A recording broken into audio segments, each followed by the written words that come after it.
Question है sec theta plus tan theta किसके इक्वल है, पी के। तो इससे रिलेटेड पहला क्वेश्चन जो आएगा that is sec theta minus tan theta की वैल्यू क्या होगी। ठीक है, ध्यान रखना ये दोनों एक दूसरे के रेसिप्रोकल होते हैं। अगर इसकी वैल्यू पी है तो इसका आंसर 1/p हो जाएगा। ये पहला एमसीक्यू है। ठीक है, इससे रिलेटेड एक और एमसीक्यू ध्यान रखना, दूसरा क्वेश्चन आएगा वो आपसे सेक थीटा की वैल्यू मांगेगा या टैन थीटा की वैल्यू मांगेगा, साइन थीटा की वैल्यू मांगेगा या फिर कॉस थीटा की वैल्यू मांगेगा।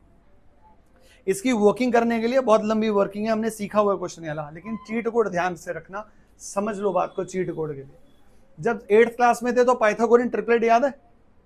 पाइथागोरियन ट्रिपलेट क्या कहता था, 3 साइड होती थी राइट एंगल ट्राइंगल की पाइथागोरियन ट्रिपलेट। लॉन्गेस्ट साइड होती थी वो होती थी पी स्क्वायर प्लस 1, ये पी में इसलिए इसको पी स्क्वायर प्लस 1 लिखा है। एक साइड होती थी 2p और एक साइड होती है पी स्क्वायर माइनस 1। हमने 8th क्लास में इसको पढ़ा हुआ है एम की शेप में, 2m m स्क्वायर माइनस 1 और m स्क्वायर प्लस 1।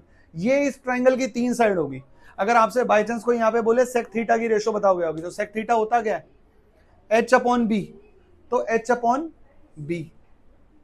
अगर आपसे कोई बोले साइन थीटा क्या है इस टेबल में, इस ट्राइंगल में अगर ऐसे क्वेश्चन में साइन थीटा क्या है, तो साइन थीटा होता है p/h, तो p square minus 1/p square plus 1। अगर कोई बोले कॉस थीटा क्या है, तो 2p/p स्क्वायर प्लस 1। और कोई बोले टैन थीटा क्या है, तो p स्क्वायर माइनस 1/2p।